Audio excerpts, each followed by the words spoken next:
Thank you, Dunia. Well, kia ora koutou. Good afternoon and greetings from beautiful Mapua, New Zealand, where I'm staying up somewhat past my bedtime to speak to you. If I'm not as articulate as you would expect in questions or discussions afterwards, you'll have to excuse me as it's quite late here. When I was invited to give this lecture, I was expecting to do so in person, but for obvious reasons, my trip to Britain, intended for the last week of March, had to be cancelled. But thanks to Zoom and the can-do philosophy of the Society of Antiquaries, this must be a Kiwi influence on them, we're all here today, and I hope you're receiving me loud and clear. I'd like to think that Ned would be grinning benignly while Topsy would be thumping his desk. Georgie would be attending to the coffee in the kitchen, and Janie would be busy at her embroidery. The Victorian art collection of the Museum of New Zealand, Te Papa Tongarewa, Wellington, is modest compared with its counterparts in the Dunedin Public Art Gallery and the Auckland Art Gallery. But through the bequest of Mary Chameau, Tate Gallery curator and formerly art advisor to Te Papa's predecessor, the National Art Gallery, it owns the sketchbook that Edward Burne-Jones compiled on his third visit to Italy in September and October 1871. Mary Chameau had shrewdly acquired the sketchbook at the sale of Margaret MacHale, Burne-Jones's recently deceased daughter, in 1954, when interest in the artist was at its nadir. Although it was shown at Burne-Jones's major Arts Council of Great Britain retrospective exhibition in 1975, and is admirably summarized in the late Fiona McCarthy's more recent biography, The Last Pre-Raphaelite, this intimate octavo sketchbook, priced at £1, has been greatly underrated in its impact on the major paintings that followed. Burne-Jones's visit came at a fraught moment, both professionally and personally. In 1870, he had ended his passionate and agonizing relationship with the beautiful but dangerous artist and model Maria Zambarco, one of the Pre-Raphaelite sisters showcased at the National Portrait Gallery exhibition last year. Also in 1870, he had indignantly resigned from the Old Watercolour Society after its failure to support him in the controversy over Phyllis and Demophoon, which you see on the right, where both figures were obviously inspired by Maria Zambarco's features. This marked the start of his 7-year retreat from the public eye and into the studio, during which he subsisted from the sales of his paintings to his devoted coterie of admirers, as well as doing plenty of designs for Morris & Co. Equally devastatingly, in June 1871, so not long at all before he goes to Italy, he'd fallen out with his mentor and close friend John Ruskin over the latter's attack in a public lecture on Michelangelo, who was dubbed the chief captain of evil of the Italian Renaissance. So upset was Burne-Jones that he claimed that it was enough to drive him to drink or to throw himself into the Surrey Canal. It was therefore a trembly and sick, as well as a characteristically perverse Burne-Jones, who responded to his doctor's recommendation to go north by instead heading for Italy, with virtually no warning given to his long-suffering wife, Georgiana. Burne-Jones's sketchbook sequentially documents his destinations: Turin, Genoa, La Spezia, Pisa, Florence, Certosa, San Gimignano, Orvieto, Viterbo, Rome, Assisi, Perugia, and Arezzo, and then returning via Florence, Pisa, and Genoa. There are numerous sketches of the intervening countryside, while at the end he made several in Paris, adding for good measure a comically scathing depiction of London's mean terraced houses and their belching chimneys welcoming him home. Burne-Jones meets L.S. Lowry, you could say. Some 198 pages of the sketchbook contain sketches made entirely in pencil, many of them double spread. They are interspersed with a diary-like entry summarizing dates and locations and separate pithy observations on the art, people, and places that he encountered, which do not always follow the same sequence of the sketches. In this presentation, I will necessarily disregard, you see on the right-hand side of this slide, I will necessarily disregard Burne-Jones's coy warning on the inside cover. Please not to read the writing in this book. The notes are made for myself only to help a weak memory. They will not amuse and would have been written in Chinese if I had known that tongue. The visit clearly did a power of good to the unaccompanied and notoriously hapless and unworldly Burne-Jones. He was by now relatively familiar with Italy, having been there before in 1859 and 1862, and he was assisted by a rapidly developing railway network and tourist industry. This time, moreover, he was unharried by Ruskin and, as McCarthy says, was maturer in his knowledge of who and what to look for. Burne-Jones rhetorically asked his friend, Charles Eliot Norton, later professor of the history of art at Harvard University, who had decamped with his family to Dresden, "How could you leave Italy? How could you leave Italy? I went to Orvieto, I did, and to Assisi, and I'm intolerable by reason of it. This 3 short weeks in that 7th heaven of a place has made me live again. Now I am well." Burne-Jones's sketches are by definition far removed from the exquisite finished drawings such as Desiderium on the left, and even from the more refined figure studies of his slightly later sketchbook in the Chicago Institute of Arts, dating from 1873 to 77. Instead, they are preliminary snippets and fragments, often roughly and rapidly executed, representing shrewdly seized moments of observation and functioning, as he implied, as aide-memoire. While he could romantically toy with returning to Italy for good, Burne-Jones knew that he had less than a month on his hands, multiple unfinished commissions, and a young family to return to in London. There was no studio at hand where he could leave hundreds of drawings scattered in a general air of appropriate disorder that had charmed Norton. And while Burne-Jones was notorious for sketching whatever came to his mind rather than recording what he saw, the latter was demonstratively operative throughout this sketchbook. The frequency with which sketches can be linked to subsequent paintings indicates the focus, even economy, of the artist's mind. There was a method in Burne-Jones's eccentricity.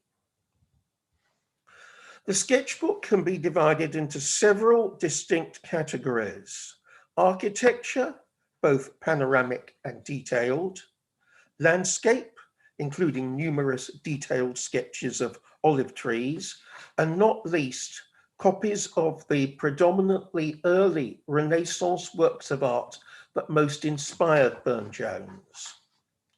The last applies both at the outset with, on the left, the three angels and the young Tobias in the Saubada Gallery in Turin, which was then attributed to Sandro Botticelli, but is now assigned to Filipino Lippi. And then on the way back, he studied Andrea Mantegna's Parnassus in the Louvre, where he complained he was not allowed to draw and had to steal these notes hastily. Then, as you can see, there are careful sketches of drapery and curtains, a major point of difference with Ruskin, who bemoaned artists' fetish of mere folds of drapery. And there are two charming, probably invented near-doodles of a solitary figure of a baby in a piazza and a litter of piglets, respectively. A unique sketch constitutes what can be called a dreamscape, which in proto-surrealistic fashion, Burne-Jones recorded on awakening. This dreamscape was based on a nightmare, evidently a recurring one, that he experienced of the 9 muses on Mount Helicon, in this instance between Mount Montefiascone and Viterbo. The correspondence between the intimate yet sinister pencil sketch and an undated monochromatic watercolor in the Fitzwilliam Museum, A Dream of 9 Muses, is remarkably close, especially in the configuration of the figures and the cistern. While it's not, the Fitzwilliam watercolor is not a major work, its biographical vividness surely explained its reproduction in Georgiana Burne-Jones's devoted and exhaustive memorials of Edward Burne-Jones, running to a couple of volumes, in the context of the visit to Italy. So it's reproduced there. Well, Burne-Jones's first stop was Turin, where, as we've seen, he drew the armor of Lippi's, Filipino Lippi's figure of Tobias, indicating pink, blue, and steel colors. The impact of this work, as well as of Mercury in Mantegna's Parnassus, which Burne-Jones also sketched, is suggested both in the Briar Rose series, particularly in the Briar Wood, versions of which are in Puerto Rico and Farringdon, and the Farringdon collection at Buscott Park, and also in the slightly later Perseus series, began in 1875. While Burne-Jones was certainly an art historian's artist, in his conscious deployment of sources, he was too subtle to lift them directly, and they invariably underwent formal and intellectual modification. Indeed, decorative inventiveness, rather than efficiency in combat, never his forte, rapidly took priority, and it culminated in the fantastic proto-Art Nouveau armor of, on the right, King Cophetua and the Beggar Maid. His depictions of Genoa, concentrated on architecture, were the first of many sketches of a steep flight of steps, possible precursors of the Golden Stairs, which he commenced the year after he returned from Italy, not finishing it till 1880.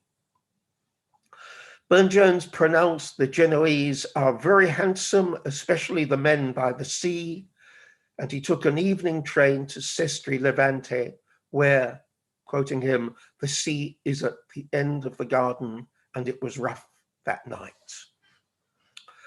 Burne-Jones's numerous landscape sketches begin with the road between Sestri, as he called it, Sestri Levante, and Spezia, La Spezia, which were composed in transit. The journey to Pisa over the mountains from 5 o'clock till 5 was a great day.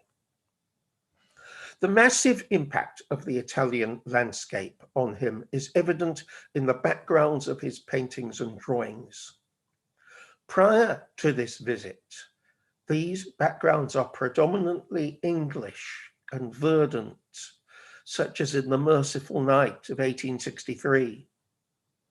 Thereafter, however, a rocky, dramatic, sometimes almost sublunar landscape comes to the fore, reaching its climax in the Perseus series. This particularly applies to a painting begun very shortly after his return, The Feast of Peleus, which is in the Birmingham Museum and Art Gallery, where equally good claim could be made of Leonardo da Vinci's Mona Lisa on the one hand, and the landscapes that span the sketchbook from La Spezia to Assisi to his return to Genoa on the other. A number of sketches consist of the most minimal, notational and uneven horizons, but these testify to his fascination with Italy's volcanic, and I say this with feeling, earthquake-prone regions where hills suddenly rose from the plain, as we can see in the sketch on the left. Well, after pronouncing the unfortunate Pisans the least interesting of all Italians and our plain, Burne-Jones continued to Florence, the first of 2 visits on this trip, where he spent just 2 full days, 25th and 26th of September 1871. On his itinerary were Santa Maria Novella, Santa Maria del Carmine to see Masaccio's frescoes, interestingly not mentioned in the sketchbook, San Miniato al Monte, and Santa Croce at night. The following day, he went to the Uffizi, Santissima Annunziata, Fiesole, and Florence Cathedral, the Duomo. His more extensive observations on Florence date from his return to the city, and they're discussed later. But for the time being, Burne-Jones was content to note that the Florentines are not beautiful, but look bright and interesting. San Gimignano, which we see here, next on his itinerary, it was a revelation. Burne-Jones wrote little about it. He actually wrote little about it in the sketchbook, but he drew instead. There are 16 pages of architectural views, which all date from the same day, 27th of September. As Fiona McCarthy observed, he was in his heaven in this small, strange, primitive tower town, which boasted a remarkably high per capita population of priests, friars, and, think of Hope in her cell, female prison convicts. The narrow alleyways, tall fortified towers, and sense of medieval claustrophobia made it peculiarly Burne-Jonesian avant la lettre. San Gimignano's romantic, attenuated verticality corresponded to the format of his stained glass window designs and his paintings of individual figures as well. Giorgiano Burne-Jones claimed that recollections of San Gimignano filled the background of his painting, St. Nicholas, which you see on the right, located in the Astley Cheetham Art Gallery, a hidden gem in Stalybridge in Outer Manchester. While no single sketch perfectly corresponds to this painting, there's little doubt that Burne-Jones created an imaginative composite of San Gimignano and probably other Italian hill town architecture, rendered here in St. Nicholas in an eerie monochromatic pink. Burne-Jones then progressed via Siena to another ancient fortified hill town, Orvieto, whose locals he claimed were the saddest looking people, with beautiful eyes and expressions, but not beautiful features like the Romans.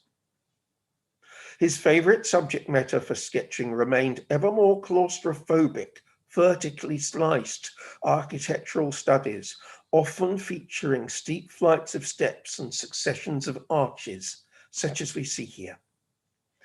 One such sketch provides what is probably the best precedent for the setting of a painting completed later in the decade, the Annunciation in the Lady Lever gallery in Port Sunlight. This epitomizes Burne-Jones's change from his earlier Venetian phase towards expressing the more Florentine impulse that achieved maximum intensity in the wake of his visits to Italy. So from Venetian to the more Florentine impulse, which took on a great intensity in the wake of his visits to Italy. I'm quoting Stephen Wildman and John Christian here. The novelty and at the same time the primitivism of Burne-Jones's sources and predilections encountered hostility from the conservative Illustrated London News critic, who wrote this: "To see with the untaught eyes of the painters of the 14th and 15th century is too absurd to bear reflection." This strain of criticism, which pilloried Burne-Jones's sad, sick dreams, would only die out toward the end of the decade, the end of the 1870s, with his triumph at the Grosvenor Gallery. But that's another story. Equally important for Burne-Jones was his exciting encounter with Luca Signorelli's frescoes in the chapel of San Brizio in Orvieto Cathedral, dating from the turn of the 16th century. Signorelli became an immediate member of Burne-Jones's list of artist heroes, second only to Michelangelo, and was followed by Mantegna, Giotto, Botticelli, Andrea del Sarto, Paolo Uccello, and Piero della Francesca. There is a definite affinity between the dramatic and tormented figures of Signorelli's The Damned, Cast into Hell, and their counterparts in two unfinished works that Burne-Jones commenced soon after his return from Italy, Venus Discordia, which we see top right, and Souls on the Banks of the River Styx, Burne-Jones at his most expressionist, I would say. He obviously admired, but never attempted quite to replicate the flame-colored mountains that he indicated in his copy of Signorelli. Burne-Jones continued to be haunted by him in a much later painting, left unfinished at the time of his death, The Sirens, where Fiona McCarthy claims there is a good deal of Signorelli. Burne-Jones then passed through Viterbo and spent several days in Rome, his first and only visit to the city, arriving there on the 30th of September. Sadly, he did not live to see his mosaics at St. Paul's within the walls, instead delegating their installation to his longtime studio assistant, T.M. Rook, Thomas Rook, a task only completed in 1907. In any case, this commission would not arise for another 10 years. Back in 1871, he told Rook of his arrival in the Eternal City. "I feel no sort of sadness or depression, and am in better health than I have been for, I think, 3 or 4 years." After admiring the mosaics and the Mithraeum at San Clemente and the Basilica di San Giovanni di Laterano, the Lateran Church, and its quote-unquote beautiful cloisters, he headed to the adjacent former Museo Lateranense. Here, significantly, none of the artists that he called beautiful, his new love, Signorelli, Fra Angelico, and Carlo Crivelli, were Roman. We see Crivelli in the middle. Still less were they Baroque. The sculpture and architecture of Gian Lorenzo Bernini is conspicuously absent from the sketchbook. Burne-Jones wrote, "On Sunday afternoon to Vespers at St. Peter's, this church I quite hated and thought it hideous throughout, and that it did not even look vast, but merely pompous and empty. And I felt enraged at it and hated it, and so went to the Pantheon, which I thought glorious." To an Anglican turned agnostic who enjoyed what he called a Christmas Carol Christianity with his spiritual roots in the Gothic revival, Bernini's Counter-Reformation theatricality represented all that Burne-Jones despised. Indeed, he found Rome itself a disappointment, surely because this was, as he put it, not the mythical city of his imagination. He somewhat peevishly complained Monday was troublesome, for places were shut, and a silly festa was going on, much trouble to see the Sistine. Yet, when he got there, Burne-Jones drank in the Sistine Chapel's glories, lying on his travel rug while reading the ceiling from beginning to end with the aid of recently purchased high-end opera glasses. McCarthy calls this one of the great images of the Victorian age, and one just wishes that Max Beerbohm had depicted it. Unlike many visitors then and now, Burne-Jones derived almost as much pleasure from the exquisite frescoes of Pietro Perugino, Botticelli, beyond words for sweetness, and Signorelli, which he considered as beautiful as anything in the world. So these occupied almost as much of his attention as did Michelangelo. It was as if, indeed, this historical arts and crafts team, Perugino, Botticelli, Signorelli, Michelangelo, had risen specially to the occasion. Almost certainly, because of restrictions on copying, there are no sketches of the Sistine Chapel, and to some extent, Burne-Jones could in any case rely on his massive collection of photographs of art, which are now in the library of University College London.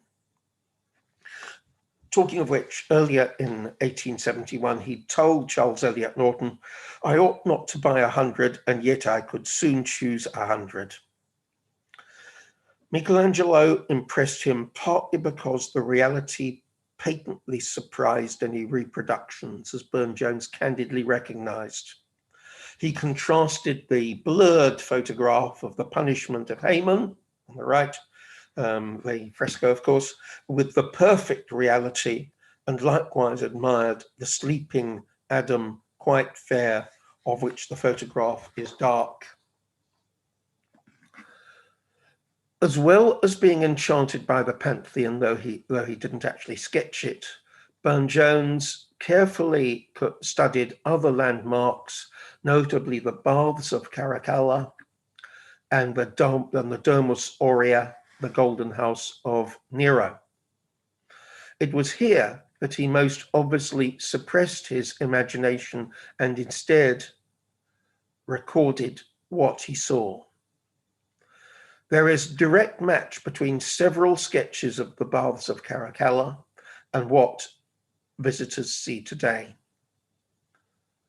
The ruins of the 30-meter-high central building impressed him with their sublimity, as Georgiana Burne-Jones confirms in her reference to the cavernous depths of the architecture and the ruined magnificence in the Palace of Nero and the Baths.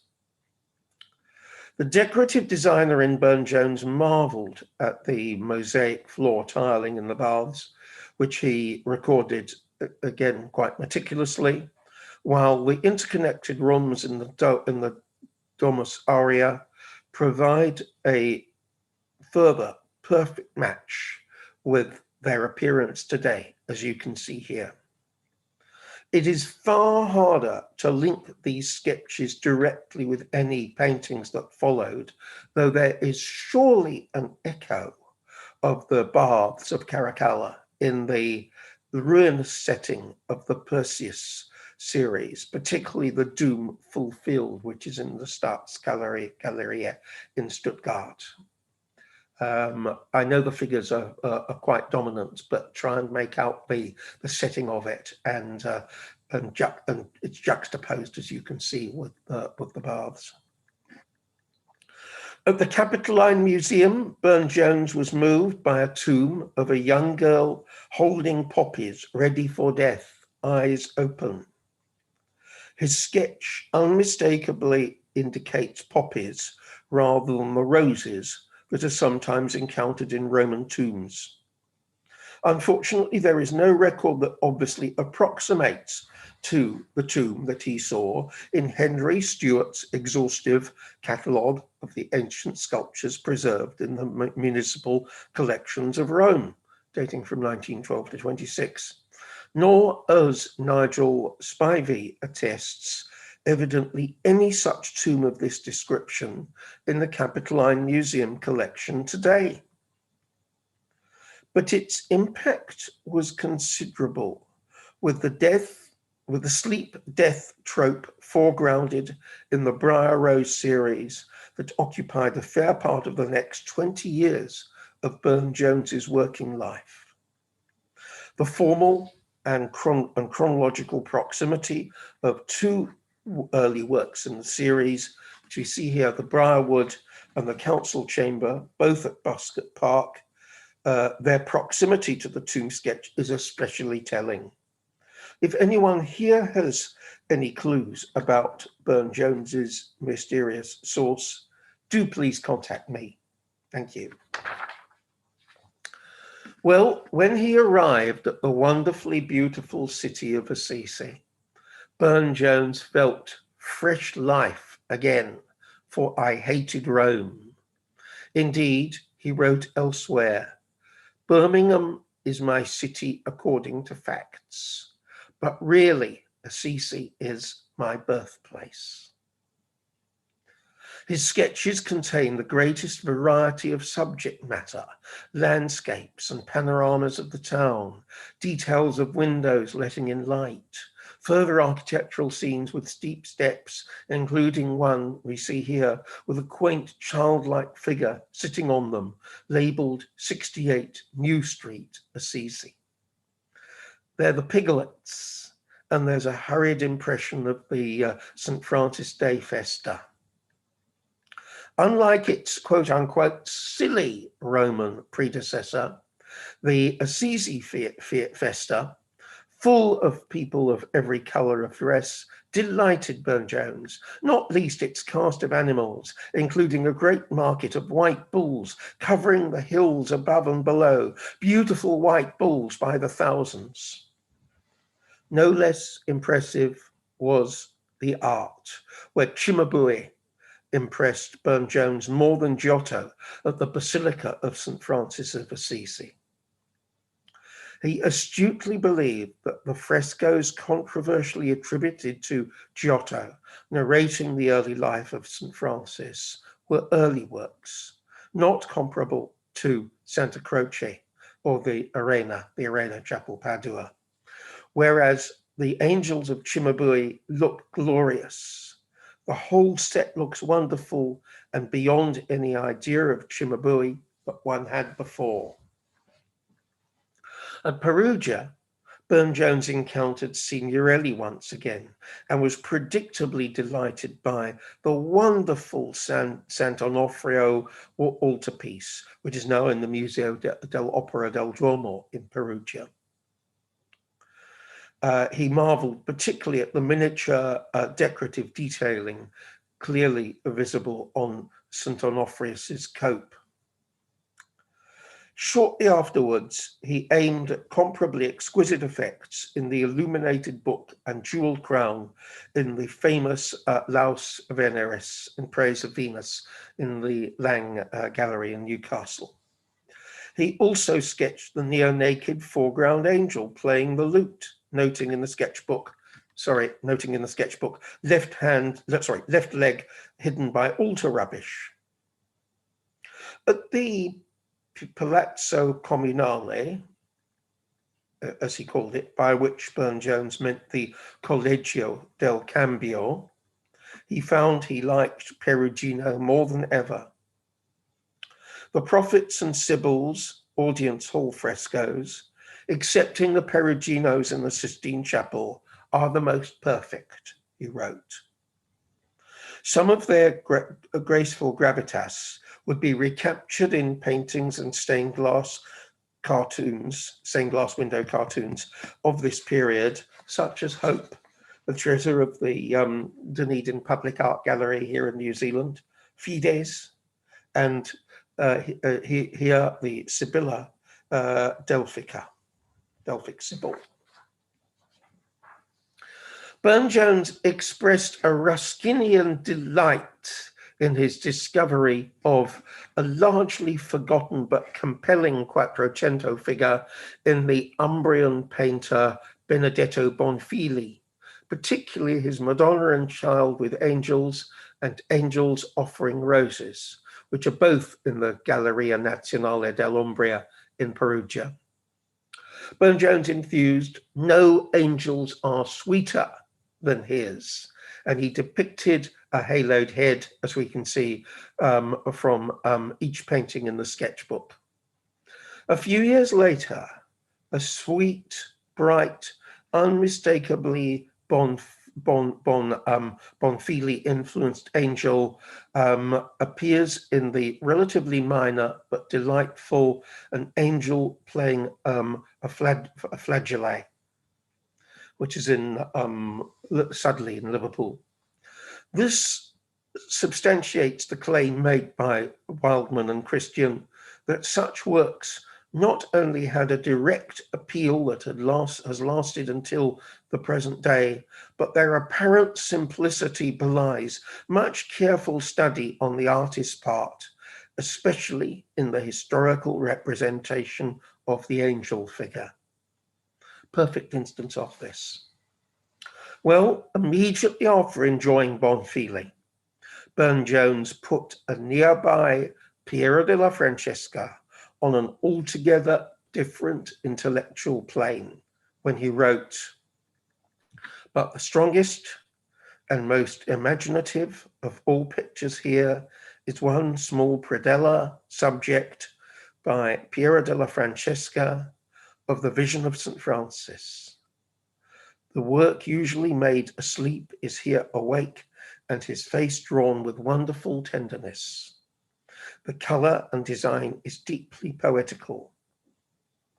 This, as you can see, is in the bottom central panel of Piero della Francesca's Polyptych of St. Anthony, and it surely is an aha moment when we see the eerie sublunar landscape of this small panel, and that developed on a larger scale by Burne-Jones. His admiration of Piero has been called remarkably original for this date, anticipating the vogue for him in the post-impressionist era, the Roger Fry era. All this surely gives the lie to Guardian art critic Jonathan Jones's claim, to put it bluntly, Burne-Jones is a stupid artist.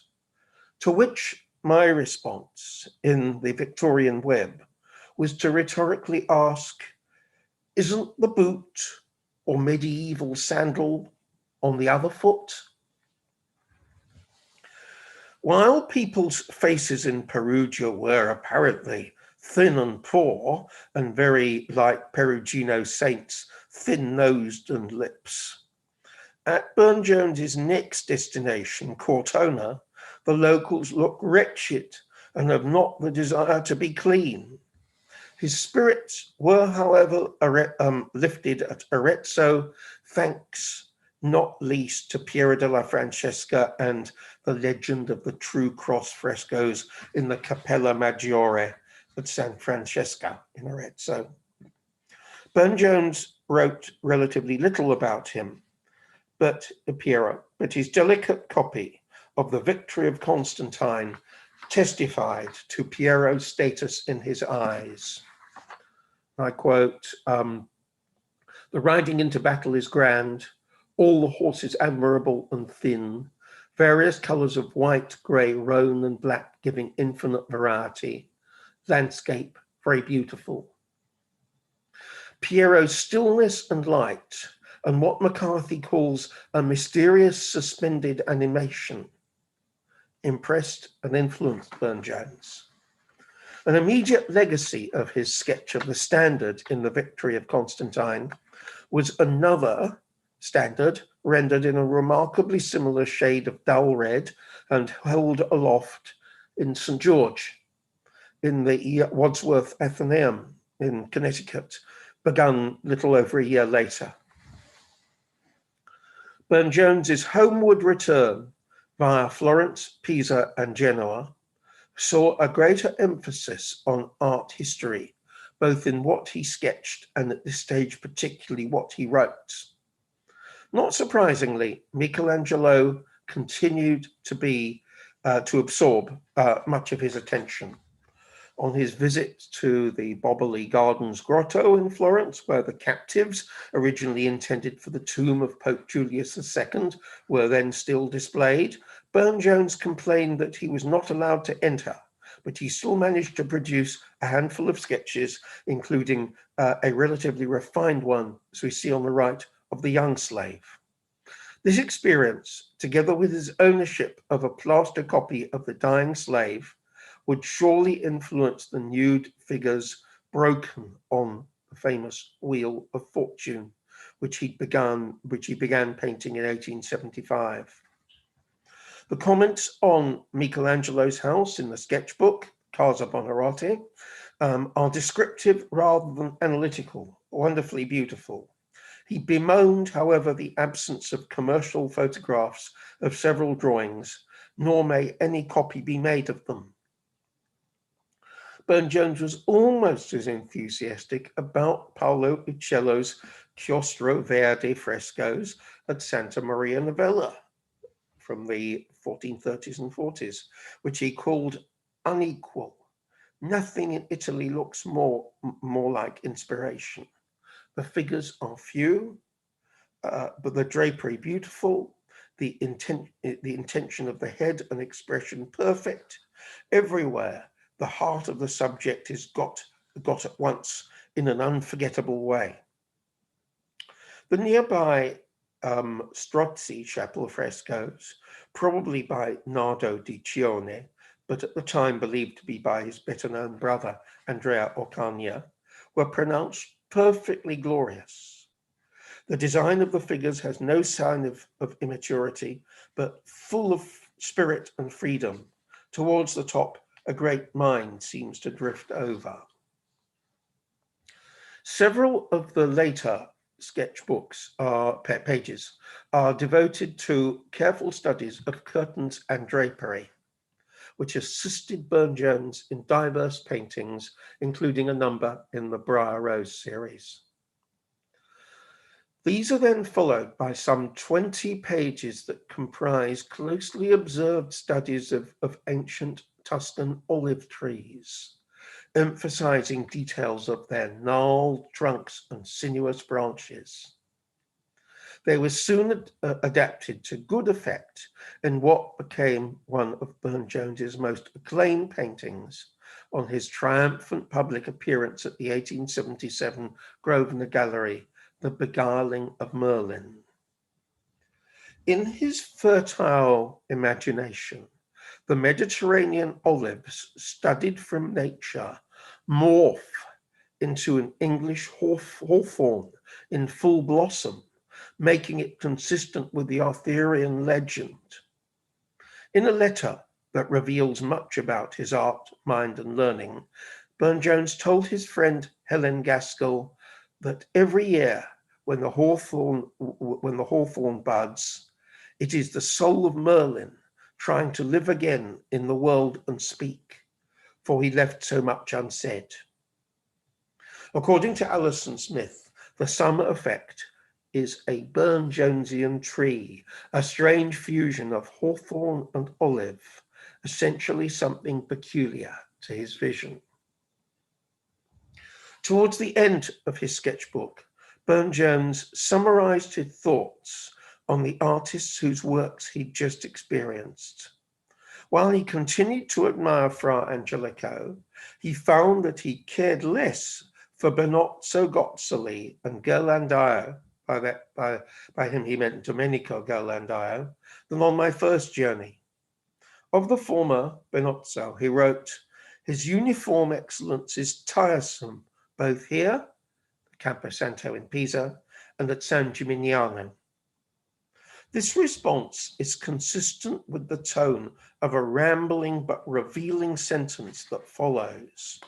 This time, excellence had little store for me for some reason, so that I never wanted to look even at Titian, and saw the Raphaels at Rome for the first time, and unaffected by them as I can see the cartoons in London, but Giotto at Santa Croce and Botticelli everywhere, and Orcagna in the Inferno at Santa Maria Novella, and Luca Signorelli at Orvieto, and Michelangelo always, and the Green Cloister in Florence seemed full of the inspiration I went to look for.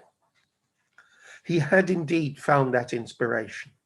Burne-Jones's opinions reveal not only his lifelong dislike and mistrust of technical academic excellence, but a mature independence of mind in relation to the hallowed Renaissance canon. His visit to Italy had been exhilarating in itself. This 3 short weeks has made me live again. But it went deeper than that. As Georgiana Burne-Jones states, the tremendous impetus of his Italian journey is shown in the amount of work begun and carried on during this year, 1872.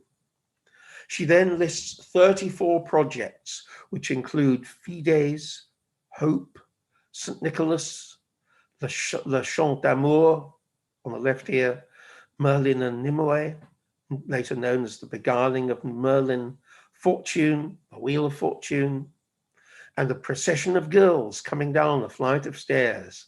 No prizes, the golden stairs. The sources of these formidable paintings, works of a greater dramatic power and psychological depth than their more decorative predecessors, and which would establish Burne-Jones's fame by the end of the decade, well, they're repeatedly encountered in Te Papa's little sketchbook.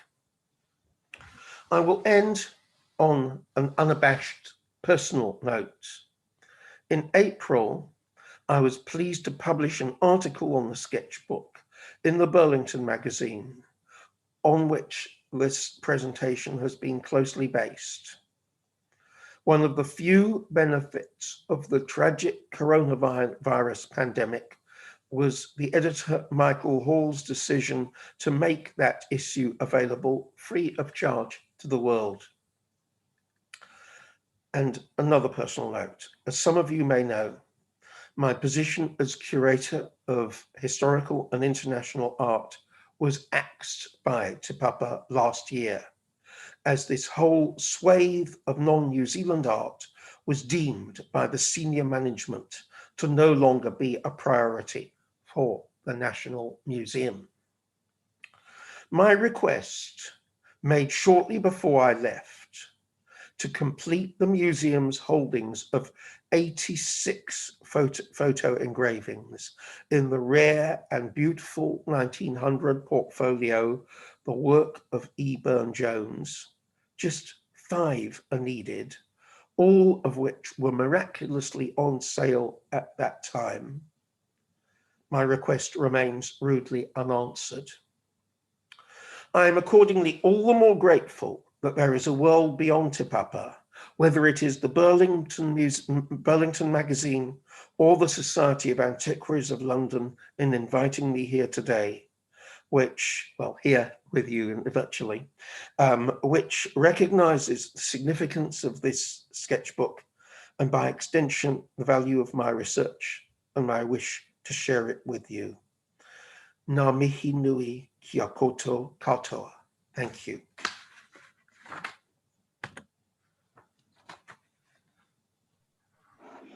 Thank you very much for that fascinating talk, Mark. We haven't got any questions yet, but yes, I just think it's wonderful to see the profound influence that that trip in particular had, not only on his art, but also on his physical health and his spirit, by the sound of it. And I would like, sorry, go ahead. Yeah, indeed. I think that Burne-Jones always regarded Italy as his spiritual home, and you know what he said about being born as a matter of boring fact in Birmingham, but felt he really was Assisi was his birthplace, says a great deal. Yes, I would love to know what the locals made of this Englishman lying on a travel rug and using his opera glasses to look at the art. And you know what? I don't think he would have given a toss. And if they would have laughed, he would have chuckled too. That was his. You know, he was utterly confident of himself in that particular way. It certainly sounds like it. The sketchbook, I think it is a fascinating object in itself. Such a wonderful record of that trip, and I was intrigued. Has it been digitized, or are there any plans to make it? It has. Oh, wonderful. Yeah.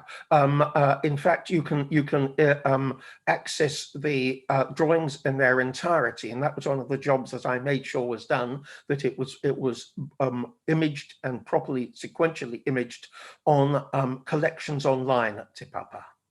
So that's absolutely available. Wonderful.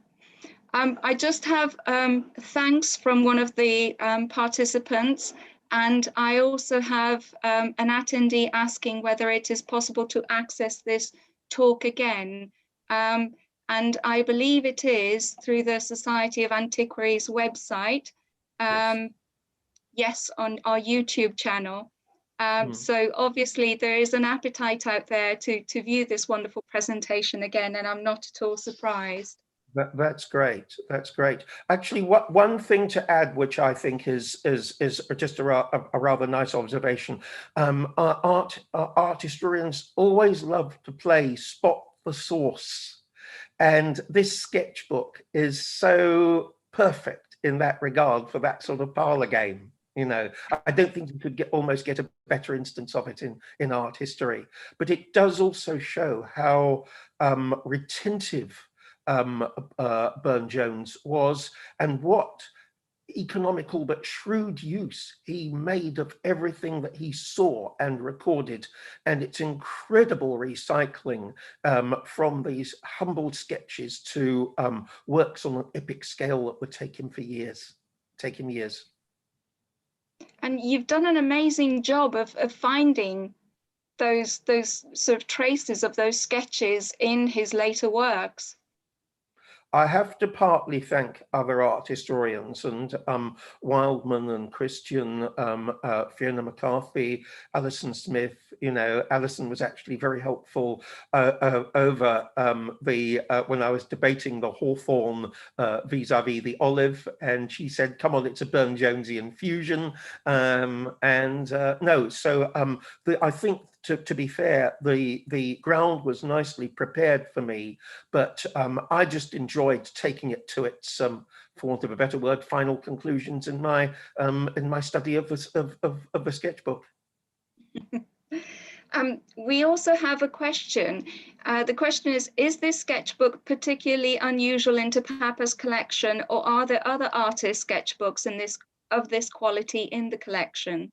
There are artists' books and sketchbooks, but they inevitably tend to be predominantly either sort of later Victorian watercolors and that sort of thing, or much more recent 20th century artists, and of a New Zealand rather than British or European nature. Our Victorian collection is definitely weaker than both Dunedin's and Auckland's. It compensates the slight deviation by having, of all the New Zealand public collections, the best collection of old master prints. We have a comment. It says that you might want to check Santa Maria Araccioli on Capitol for the recumbent girl tomb. Oh, thank you very much for that. That's excellent. Yep, precisely what this lecture is for. You know, it's not my statement isn't the definitive one, far from it. And I think I appealed for answers to that question. So thank you very much to the person concerned. And why he's scrambling it with a Capitoline Museum, I'm not sure, but there you are. Worth investigating. Yeah. We have another question from another attendee. Did Burne-Jones do all the painting himself, or did he have assistants? That's a good question. I think at this particular stage in his career, the work was overwhelmingly his. Only later into the 80s or 90s is more work delegated. A good example of this is the Boston Museum of Fine Arts version of Hope, which is very largely, which dates from very late on in Burne-Jones's career. I think it dates from after Morris's death, when he was something of a broken man. And it really, there's no a secret of the fact that that was largely painted by Thomas Rourke.